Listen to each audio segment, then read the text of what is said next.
안녕하세요. 오늘은 저와 함께 돈의 심리학에 대해서 좀 알아보는 시간이 되었으면 합니다. 제가 돈의 심리학에 대해서 이렇게 토픽으로 삼은 이유는요.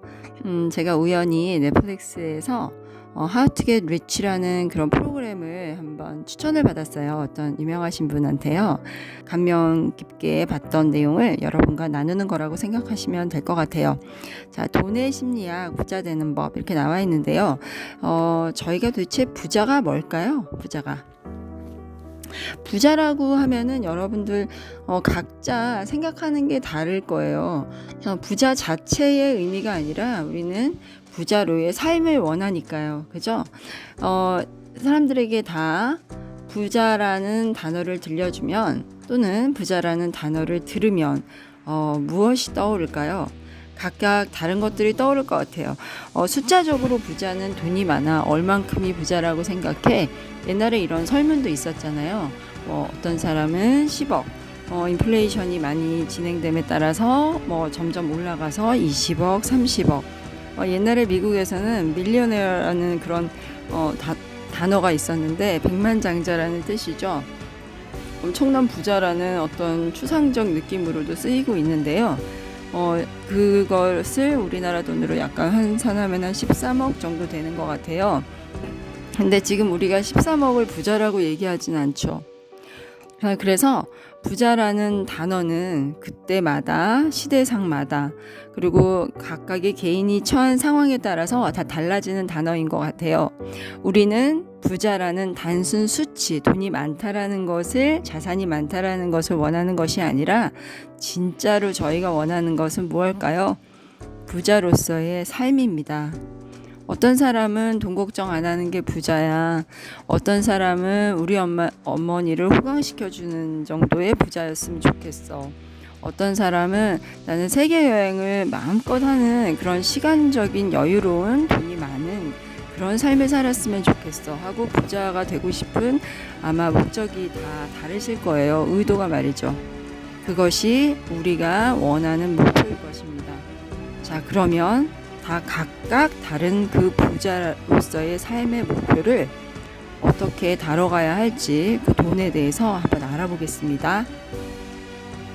자, 돈에 대한 진실을 먼저 파헤쳐야 되는데요. 도대체 돈이 무엇일까요?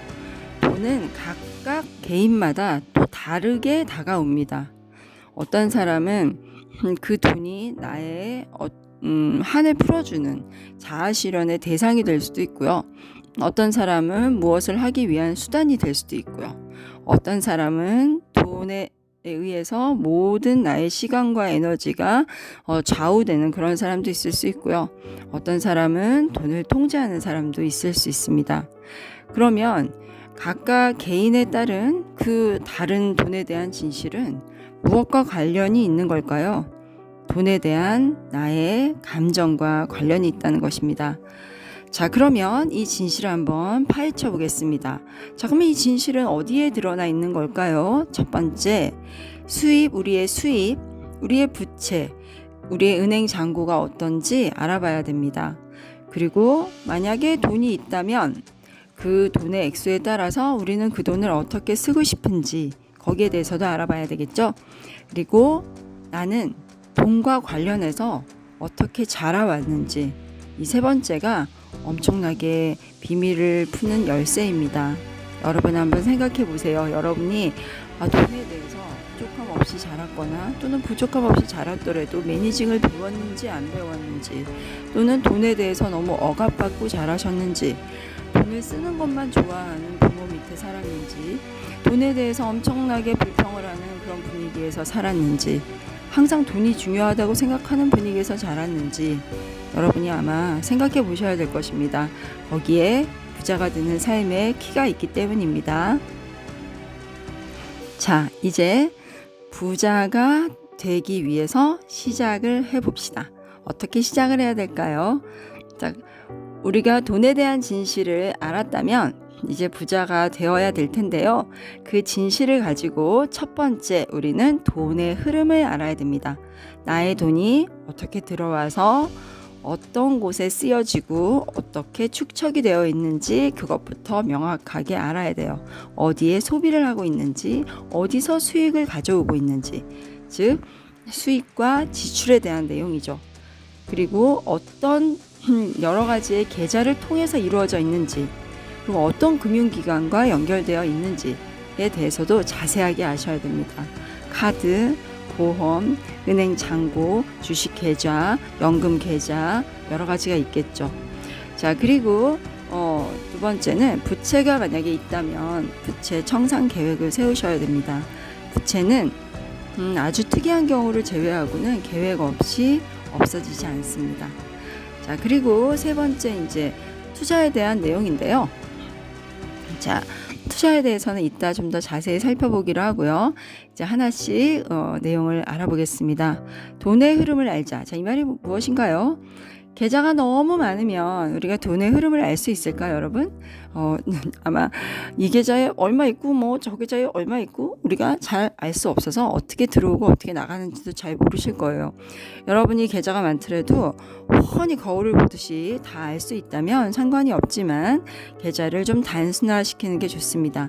비슷한 성격의 계좌라면 하나로 묶어서 단일화를 하셔야 여러분들의 흐름을 빨리 파악할 수 있습니다. 그리고 돈을 버는 것과 관리하는 것은 완전히 별개죠. 제가 돈을 아무리 많이 벌더라도 저축하지 않고 소비를 좋아하는 생활 습관을 가진 사람과 돈을 좀 적게 벌더라도 저축하는 습관을 가진 사람의 계좌는 그 비율이 엄청나게 차이가 납니다. 자, 그래서 돈을 많이 벌기 때문에 관리 같은 게 왜 필요해? 이것은 완전히 다른 이야기니까 여러분들이 둘 다 필요하시다는 거 알아두시면 좋겠습니다. 자, 그리고 돈의 흐름을 왜 알아야 하는 걸까요? 우리는 이 흐름 속에서 우리의 심리 상태, 우리의 감정 상태를 정확히 볼 수 있기 때문입니다. 내가 어디에서 수익을 얻어오고 어디에 이 돈을 쓰는지를 알면 자신이 어떤 사람이라는 거를 저희가 모르는 저희를 알 수 있게 되죠. 자, 그리고 저희를 많이 아는 것이 우리가 부자 되는 삶으로의 첫 걸음이라는 거 잊지 말으셨으면 좋겠습니다. 그다음에 돈을 쓰는 방법이 남과 달라도 주눅 들지 말고 자신만의 계획을 세워라 이렇게 얘기가 되어 있는데요. 다들 집이 중요하다라는 말씀을 많이 하시잖아요. 대한민국은 집이 있어야 돼. 집부터 사야 돼. 또는 돈을 무조건 많이 벌어야 돼. 최대한 노동 시간을 늘려 젊었을 때 벌어야 돼. 뭐 여러 가지 일들이 있습니다. 여러 가지 말들이 있지만 그 어떤 격언이라도 나의 심리 상태와 나의 자산의 흐름에 맞지 않으면 여러분들이 과감하게 수정하고 조언을 받아들일지 말지 나의 상태를 생각을 하셔야 됩니다. 내가 들어오는 수입으로 집을 유지할 수 없을 때 집을 소유하는 것은 정말 저희의 자산의 메커니즘에서는 부자로서의 삶으로는 멀어져 가는 길이 되고요. 또 꼭 필요하다면 이 흐름에 더 유익함을 주는 거라면 어떠한 소비도 할 수 있다는 겁니다. 다만 그것이 계획에 의한 것인지 즉흥적인 것인지 그것을 정확히 체크를 해야 된다는 거죠. 그리고 청구서를 두려워하지 말라라는 재미있는 말을 써놨는데요. 여러분 청구서 집에 많이 오잖아요.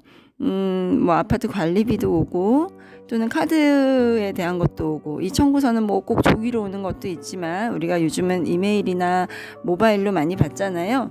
그래서 그런 것들 뭐 세금을 내라는 것도 오고 뭐 학원비를 내라는 것도 오고 여러 가지 이 청구서들이 우리의 삶을 휘어감고 있습니다. 그 청구서들을 다 보기 귀찮아서 그냥 대강대강 카드로 긁어버리신다거나 총액을 모르신다거나 그러시면은 돈의 흐름을 정확히 파악할 수 없어요. 그래서 청구서를 두려워하지 마시고 꼼꼼히 관리하시고 총액과 그 비율을 분석하시는 게 정말 도움이 많이 될 것입니다. 자, 그래서 돈의 흐름을 알아서 내가 누구인지를 알면 이제 내가 누구인지를 아는 지식, 그 진실을 토대로 해서 부채 청산 계획을 세워야 됩니다. 사람이 한꺼번에 바뀌지 않잖아요, 여러분. 한꺼번에 바뀔 수 없어요. 그런데 마치 오늘은 내가 막 흥청망청 쓰는 사람인데 내일부터 저축만 하는 사람으로 바뀔 수 있을까요? 그럴 수 없죠. 그리고 내가 항상 써왔던 어떤 소비 패턴이 있는데 그거를 하루아침에 바꿀 수 있을까요? 그것도 만약에 바꿀 수 있다라고 말씀을 하신다면은 며칠 안 가서 바꾸지 못하는 자신을 발견하실 겁니다. 그래서 계획이라는 거는 실현 가능해야 되고요. 저희가 부채 청산 계획을 전문가처럼 짤 필요는 없습니다. 전문가가 되는 것보다 조금이라도 청산하는 게 훨씬 더 중요하죠. 그리고 이 부채를 보기 싫다고 해서 외면하면 어떻게 될까요? 이 아이는 이상한 속성이 있어서 빚은 외면하면 계속 불어납니다, 여러분. 그래서 부채가 얼마인지 계속 쳐다보는 게 정말 중요하고요. 청산 계획적으로 당연히 해야 되죠. 여기서 제일 중요한 것은 계획입니다. 플랜. 자, 작은 청구서부터 먼저 청산하십시오. 작은 빚부터 먼저 청산하십시오. 그러면 점점 돈에 대해서 통제권이 나에게로 오게 됩니다. 예전에는 돈에 의해서 좌지우지되던 저희 생활 패턴이고 돈의 흐름이라면 작은 청구서부터 작은 빚부터 카드 빚이 됐건 교통 딱지가 됐건 작은 청산이 돈에 대한 주도권을 가지고 오는 시작점이 되는 것입니다. 그리고 빚이 있다고 해서 빚 갚는 거에 너무너무 치중하셔가지고 투자를 안 하면 빚은 언제 갚을까요? 투자는 수익이 늘어나는 또 하나의 창구이기 때문에 투자를 안 하시는 빚의 청산은 너무너무 힘듭니다. 그래서 빚이 있어도 빚을 당연히 부채를 청산해야겠지만 투자는 꾸준히 하셔야 됩니다. 부의 원천은 빚이 아니라 투자이기 때문입니다. 자, 그럼 투자에 대해서 한번 알아볼까요? 진짜 우리를 부자로 만들어주는 것은 투자에 의해서 부자가 되죠. 자, 투자보다 부채 청산을 많이 해야 되고요. 분산 투자를 해야 되고요. 자기 자신에게 투자를 하셔야 됩니다. 자, 요 내용을 하나씩 한번 해볼게요. 투자를 바탕으로 모든 계획을 세워야 되는데요. 이 투자를 어떻게 할 것이며 이 투자금으로 어떤 곳에 돈을 쓸 것인지는 우선 부채 청산하셔야 됩니다. 투자 없는 청산은 없기 때문에 투자를 하시는 돈으로 일부를 떼어서 부채 청산을 하시고 투자를 일정하게 장기적으로 해야 된다는 원칙을 먼저 세우시기 바랍니다. 그러면 일정하게 장기적으로 하는 거는 우리 인간 휴먼 빙에게 자연스러운 일일까요? 부자연스러운 일일까요? 여러분, 우리는 무언가를 규칙적으로 꾸준히 하기 어렵게 만들어져 있습니다. 그래서 일정하게 장기적으로만 해도 대단한 성과를 누리게 돼 있어요. 그래서 진정한 부자들의 투자는 지루합니다. 여러분, 지루한 투자가 여러분에게 부자를 만들어주는 거죠. 지루하다는 거는 시간이 필요하겠죠? 그래서 장기 투자가 돼야 되는 것입니다. 그리고 투자는 우리가 돈으로, 실물로, 현금으로 투자하는 것도 있지만 자기 자신의 수익을 올릴 수 있는 자기 자신의 커리어에 대한 투자가 가장 큰 투자가 될 것이에요. 그래서 공부도 열심히 하시고 국리도 많이 하시고 책도 읽으시고 경험도 하시고 그러면서 현물로 투자도 하셔야 됩니다. 공부 없는, 분석 없는 투자는 투기라고 얘기할 수 있겠죠. 자, 그리고 제일 중요한 거, 아무것도 하지 않는데 부자가 된다는 그런 꿈을 꾸고 계시는 분은 없겠죠. 아무것도 하지 않으면 결코 부자가 될 수 없고 부자가 되는 방향성에 들어서면 언젠간 꾸준함이 부자를 만들어줍니다. 그래서 이렇게 우리가 부자로 되기 위한 투자를 할 계획을 세웠어요. 자, 그러면 우리가 투자라고 생각을 하고 있지만 사실은 투기인 게 되게 많아요. 한번 말씀드려 보겠습니다. 우리가 주식 트레이딩 한다, 뭐 코인 트레이딩 한다, 트레이딩을 하는데요. 이것은요, 우리가 마치 딱 해서 이거 올라갈 거야, 이거 내려갈 거야, 이거를 맞추기 게임 하는 거하고 똑같습니다. 익사이팅하고 자극적이면서 약간 카타르시스를 느끼시는 분들도 계실 거예요. 트레이딩은 맞추기 게임이기 때문에 마치 도박과 같아요. 이것은 투자가 아닙니다. 투기라고 얘기할 수 있죠. 투기는 이런 식인 거예요. 어떻게 하면 전처럼 딸 수 있을까? 이런 걸 고민하죠. 하지만 투자자는 돈을 어떻게 굴려야 부자의 삶을 살지 고민합니다. 투기는 일관성 없는 감정에 따라서 돈이 움직이죠. 하지만 투자는 계획을 투자 자체보다 중요하게 여깁니다. 투자한다는 그 자체의 행위보다 투자는 무조건 계획이 있어야 된다. 이것이 훨씬 더 중요하다는 것입니다. 그래서 계획이 없는 투자는 투자라고 얘기하지 말아주세요. 자, 그리고요. 우리가 분산 투자라고 했는데 현재의 투자는 여러분이 흔히 들어서 아시겠지만 주식에다가 채권, 현금으로 가지고 있을 수도 있고요. 부동산도 있고 창업을 해서 창업에 투자를 하실 수도 있습니다. 그래서 여기에 조금씩 분산해 주시면 좋은데요. 진짜 큰 돈을 만들어 주시는 그런 투자는 현재의 금융에서는 장기적인 가치 투자, 주식 투자가 제일 큰 현금을 만들어줄 수 있을 것 같아요. 그리고 채권은 뭐라고 할까요? 투자의 액세서리 같은 거? 좀 안정적이니까요. 채권은 이렇게 이율이 정해져 있지 않습니까? 그 다음에 현금인데요. 현금은 우리 안전성을 위해서 반드시 가지고 있어야 되겠죠. 유동성을 확보하는 그런 차원에서 우리가 이런 말을 하죠. 정말 위급한 상황에서 모든 자금이 막혔을 때 최소한 한 달 정도 살 수 있는 그런 수입이 없더라도 한 달 정도 살 수 있는 그런 현금은 가지고 있어라. 그런 안전 차원이지만 사실은 현금으로는 인플레이션 때문에 가지고 있는 순간부터 손해는 맞아요. 하지만 이건 안전성을 위해서 현금을 가지고 있는 거고, 부동산은 뭐 여러 가지 분석을 통해서 부동산 투자를 하시는 것도 좋지만요. 이 부동산에 투자하실 때는 굉장히 고려를 많이 해야 됩니다. 부동산은 빠르게 살고 팔고 할 수가 없죠. 유동성이 상대적으로 약합니다. 그래서 유동성이 약한 이 부동산에 투자하실 때는 만약에 제가 부동산 유지하는데 필요한 현금을 일상적인 수익의 작은 퍼센트로 감당이 안 된다면은 부동산 투자는 고려를 좀 상당히 해보셔야 됩니다. 그래서 부동산은 자금 흐름과 또는 부동산에 대한 분석과 내가 그 돈을 쓰지 않았을 때, 그리고 이 부동산에 재반 비용들이 많이 들어가죠. 세금, 뭐 감가상각, 뭐 관리, 뭐 그런 것들을 감당할 정도의 수익이 내 총 수익의 좀 낮은 퍼센티지라면은 뭐 가능하시겠지만 높은 퍼센티지를 차지하신다면은 그건 좀 유보해 주시는 게 좋습니다. 그리고 창업에 대한 건데요. 창업은 소규모로 조금씩 해보시는 게 좋고요.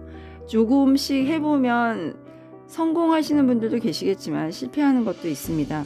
하지만 실패는 반드시 거기에 교훈이 있습니다. 그 실패에서 교훈을 얻어서 그 다음 사업을 하는 거죠. 그래서 대부분 아주 유명한 성공 창업자분들은 실패를 먼저 하셨어요. 그래서 성공을 먼저 하신 분들은 그 다음에 큰 실패를 맛봐서 다시 일어나기 힘든 경우도 많이 봤습니다. 조그만 실패를 많이 하십시오, 여러분. 조그만 창업을 많이 하셔서, 물론 계획과 분석에 의한 창업이어야 하겠죠. 계획과 분석을 철저히 했음에도 불구하고 실패를 했다면 거기에는 큰 교훈이 있는 겁니다, 여러분. 그래서 창업도 투자라고 볼 수 있겠습니다. 자, 그런데 우리 미래의 투자는 어떤 것이 더 있을까요?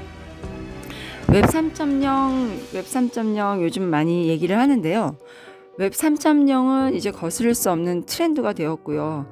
이제 웬만한 IT 업체나 미디어 업체들은 웹 3.0의 트렌드에 맞춰가려고 하고 있습니다. 근데 금융에서도 웹 3.0 트렌드의 선두주자가 있겠죠. 이것을 탈중앙화 금융이라고 해서 디파이라고 하는데요. 이 디파이는 현재 각자 금융기관에서의 중앙화된 금융기관에서의 상품들, 금융상품들이 가지고 있는 투자의 특성들이 융합이 되어 있는 경우가 되게 많아요. 그리고 융합이 될 수밖에 없는 게 이 디파이에서는 금융기관과 고객과의 관계가 아니라 개인이 금융기관이면서 고객이 되기도 하는 이런 역할이 정해져 있지 않는 그런 시대가 된다고 볼 수 있습니다. 디파이에 대해서 좀 더 자세히 말씀드릴 시간이 주어졌으면 좋겠어요. 제가 공부하고 또 공부한 것을 여러분과 나누고 여러분들의 피드백을 통해서 좀 더 발전해 갔으면 좋겠습니다. 그래서 저는 반드시 저희의 여윳돈의 투자금의 20% 정도는 디파이에 투자를 해봄직하다라고 생각을 하고 있습니다. 그래서 이제 저희 부자가 되기 위한 삶에 대해서 지금 나누었는데요. 각각 개인마다 내가 부자로서의 삶을 그림을 그려보세요. 나는 어떤 청사진을 그리고 있을까? 그리고 지금의 현재의 나와 부자가 되어 있는 나의 삶과의 차이점을 생각하시고 그 갭을 어떻게 메꿀 것인지 돈에 대한 진실을 파악하시고 돈의 흐름을 알아보셔서 부채도 청산하시면서 투자하셔서 투자 수익금을 늘리고 그 늘린 돈이 계속 불어나서 장기적으로 나의 부자로서의 삶에 가까이 가면 좋겠습니다. 이건 제가 경험해보고 제 주변 분들도 다 경험해본 내용인데요. 방향을 틀면 목표는 생각보다 빨리 이루어집니다. 저희가 부자로서의 삶을 선택하고 그쪽으로 방향을 설정하면 생각보다 빨리 이루어집니다, 여러분. 여러분들이 모든 계획하신 것들이 다 이루어지기를 바라면서 오늘의 동영상을 마치겠습니다. 오늘도 들어주셔서 감사합니다.